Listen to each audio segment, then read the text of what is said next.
नमस्कार. मराठी मायबोली कथा या आपल्या यूट्यूब चॅनलवर तुमचं खूप खूप स्वागत आहे. नानांना पेपर वाचता वाचता कधी डुलका लागला ते कळलंच नाही.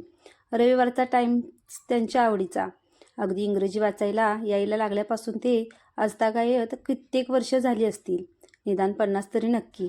टाइम्स घेतला की त्यांना आजूबाजूला कुणी असलं नसलं भान नसायचं. अगदी एडिटोरियल पासून ते क्लासिफाईड पर्यंत काहीही गरज नसताना सोमवारचा असेन्स सुद्धा अगदी इंटरेस्ट घेऊन चाळायचे.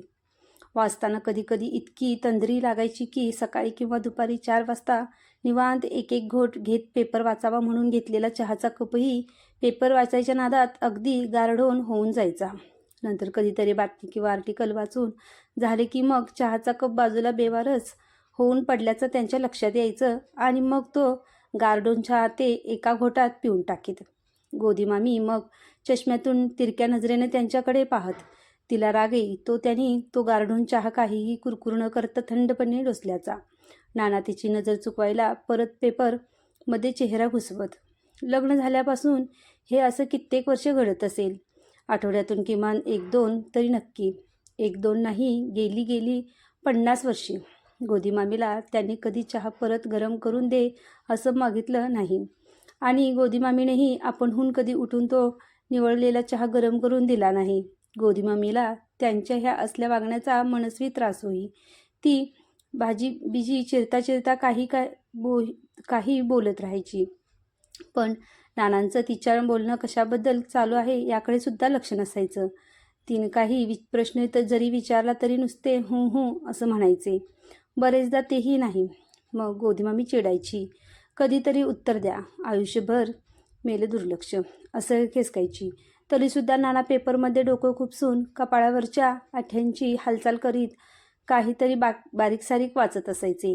गोदीमामीला सुरुवातीला जड गेलं, पण हळूहळू तिलाही याची सवय झाली. पण ती बोलायची थांबली नाही. नानांबरोबर एकटेच काही तरी सुचेल ते बोलत राहायची. कधी माहेरचं, कधी सोसायटीमधल्या कुणा मुलामुलींच्या स्थळाविषयी, कधी कुणा शेजारी पाजारी फारच भांडण झालं असेल तर ते. कधी अर्थपूर्ण, कधी निरर्थक, पण सतत काहीतरी बोलत राहायची. नानांचं लक्ष असो वा नसो, डुलका लागल्याने नानांची खुर्चीवरची पकड जरा सैल झाली. खिडकीतून दुपारच्या वाऱ्याच्या झोताने पेपर भुरकन उडून गेला होता. त्या आवाजानं नानांची सावध झोप मोडली. धूळ आत यायला नको म्हणून नाना त्यांच्या रेलिंग चेअरवरून खिडकी बंद करायला म्हणून उठले. आणखी एका वाऱ्याच्या झोताने कपाटावरची आणखी 7-8 कागदं अस्ताव्यस्तपणे इस्तः उडाली. टाइम्सची उडणारी पाणी, अचानक उडालेले कपाटावरचे सुट्टे कागद, हे सगळं लगबगीने गोळा करता करता नानांची भलतीच तारांबळ उडली. 70मध्ये आता पूर्वी इतकी शारीरिक चपळाई उरली नव्हती. तेवढ्यात नाना एखाद्या पाषाण मूर्तीसारखे थबकले. घरभर इतस्तः उडणाऱ्या त्या सुट्ट्या कागदांकडे एका विचित्र शून्य नजरेने पाहत तसेच उभे राहिले. का गोळा करायचे ते कागद? नानांनी स्वतःलाच प्रश्न केला. काय मिळणार मी परत ते कागद फाईलला लावून? त्यापेक्षा ते कागद फेरवे उडताहेत तसे उडू दे. खिडकीतून घरभर भिरभिरणाऱ्या मोकाट वाऱ्याचा जोर जसा कमी झाला आणि पाण्यावर गलबतत हलाव तसा मंदपणे हलत एक एक कागद जमिनीवर स्थिरावू लागला. पण एकदम त्यांना काय वाटलं कुणास ठाऊक. बिचारे एकटे नाना फरशीवर उकडीव चालत एक एक कागद गोळा करू लागले. गुडघ्याला स्वतःच्याच शरीराचं वजन सहन होईना तसे मॅटकन खाली बसले. मुटकूळ झाल्यासारखे मनाला क्षणभर विचार चाटून गेला. आता घरात गोदी असती तर फार गार फरशीवर असं बसू दिलं नसतं. बसकर घ्या, परत सांधे धरतील आणि एकटेच कणहत बसाल रात्री असं चटकन म्हणाली असती. नानांनी तसंच दुर्लक्ष केलं असतं तिच्याकडे. तिनेही उठून त्यांना बसकर दिले नसतं. तिला तरी कुठं होतं. दिवसातून 50 वेळा उठबस. नानांना एकदम गोदीने बसकर सरकवल्याचा भास झाला. एवढ्यात नाना परत भानावर आले. खिन्नपणे एक एक कागद गोळा करू लागले. पहिलाच हाती आला तो गोदीचा ऑटोप्सी रिपोर्ट. क्षणभर नजर फिरवली आणि दुसरा उचलला.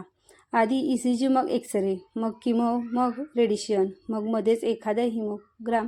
डिस्चार्ज समरी एक एक करत गोदी व अल्पायुष्य नाना त्यांच्या थरथरत्या बोटांमध्ये सामावून घेत होते. बराच काळ नाना तसेच बसून राहिले. 15-20 मिनिटं तरी झाली असतील. डोळ्यामध्ये ओलसर दव साचलं होतं. हाताची बोटं गार झाल्यासारखी वाटत होती. किती एक वेळ शून्यता. पिवळसर भिंतीवर असलेले पोपडेही अस्पष्ट दिसू लागले तोवर नाना तसेच बसून होते. नानांना गेल्या वर्षीचा सप्टेंबर महिना आठवला. गणपती बुडवून आले आणि दुसऱ्याच दिवशी गोदीचं दुखणं वणावलं. जणू काही गौरगणपतीत सगळं नीट व्हावं म्हणून 3 कळं धरून ठेवली असावी तशी. तिनं सांगता दुखणं सहन करत होती. का खरंच गौरी गणपतीत ती व्यस्त असल्यामुळे तिला त्रास जाणवला नाही हे नानांना काही शेवटपर्यंत उमगलं नाही. काही दुखलं खुपलं अगदीच अंगावर काढता नाही आलं तर गेली कित्येक वर्षे गोदी मामी आणि नाना दुखवायला जात त्या मुकाशी डॉक्टरांनी. वेगळी शंका येते असं सांगत डॉक्टर कामंताकडे पाठवलं. कामंतांनी सगळ्या तपासण्या करून घेतल्या. मनात एखादी पाल चुकचुकते तेव्हा ती अभद्रपणे भिंतीवर कुठेतरी सरपटत असतेच. पहिल्या लॅबचे रिपोर्ट पॉझिटिव्ह आले म्हणून दुसऱ्या लॅबला सॅम्पल तिथेही पॉझिटिव्ह आले. आयुष्यात पहिल्यांदाच काहीतरी निगेटिव्ह घडावं अशी आशा लावून बसलेल्या गोदी आणि नानांची दुसऱ्या लॅबच्या त्या रिपोर्टने पूर्ण निराशा झाली.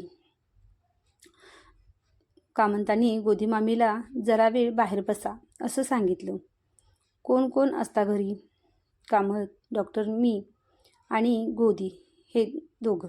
नाना बोलतात तेव्हा आवाजात अजिबात चढउतार नसतो. एका फ्रिक्वेन्सीने रेडिओचं स्टेशन लावावं तसे. निरव शब्दोच्चार. मुलगा मुलगी कुठे असतात? कामत, डॉक्टर. नाही, आम्ही दोघंच. नाना. डॉक्टर कामंतांनी फार वेळ घेतला नाही. सरळ मुद्द्याला आले. तुमच्या मिसेसना युटरसचा कॅन्सर आहे. स्टेज पुढची आहे.